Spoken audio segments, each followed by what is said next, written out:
Vous arrêtez de me pousser, monsieur. Je suis dans mon bon droit. Non, monsieur.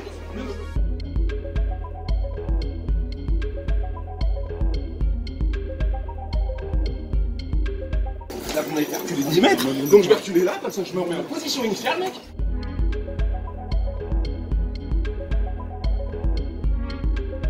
Tu touches pas mon chien. Tu touches pas mon chien. Loya, viens là. Là, je vais vous montrer, il y a un dépliant. Oui, très bien. Il a été donné par l'école des chiens. Très bien, monsieur. Dans lequel il y a marqué tout le contexte à respecter. Je ne peux accepter aucun animal dans le magasin. Regardez, monsieur. Mais monsieur, je comprends votre problème. Moi, je gère 84... Non, mais monsieur, je ne peux pas vous accepter. Alors, vous sortez avec le chien... C'est de la discrimination. Comment il fait pour faire ses courses si personne ne l'accepte? Je ne sais pas les lois. Comment il fait, lui, pour faire ses courses? Non, c'est pas possible. Simplement, vous il y a des textes de loi, monsieur. Monsieur, portez plainte, je vous donne mon nom, vous avez le magasin. Je ne peux pas, c'est ce qu'on va faire. Voilà. Mais dans ce cas-là, moi, je ne sortirai pas, monsieur. Si, mais vous ne sortez pas, mais le chien va sortir, monsieur.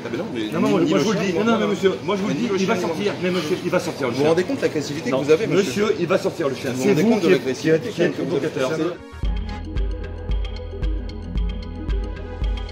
Les principales difficultés en accessibilité aujourd'hui, c'est encore une méconnaissance de certaines personnes, notamment des tenanciers d'établissements, qui ne connaissent pas la réglementation sur le chien guide. Cette réglementation date maintenant de plus de 30 ans et elle autorise le chien guide à aller partout avec son maître, à l'accompagner partout. Donc ça, c'est encore une petite difficulté quelquefois où des personnes, quand on voit un chien arriver dans un établissement où il y a de la nourriture, etc., c'est souvent les problèmes d'hygiène qui sont invoqués, mais bon, la loi est très claire là-dedans, on ne peut pas interdire l'accès du chien guide.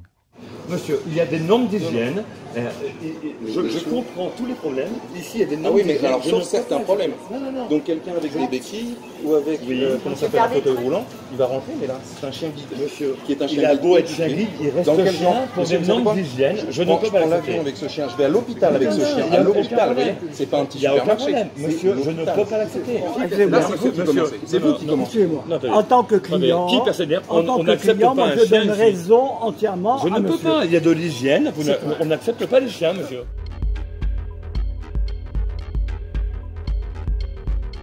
J'ai compris. Alors maintenant, vous sortez du magasin. Non, monsieur. Je ne certainement pas le chien. Certainement pas. Par principe, monsieur, je ne sortirai pas.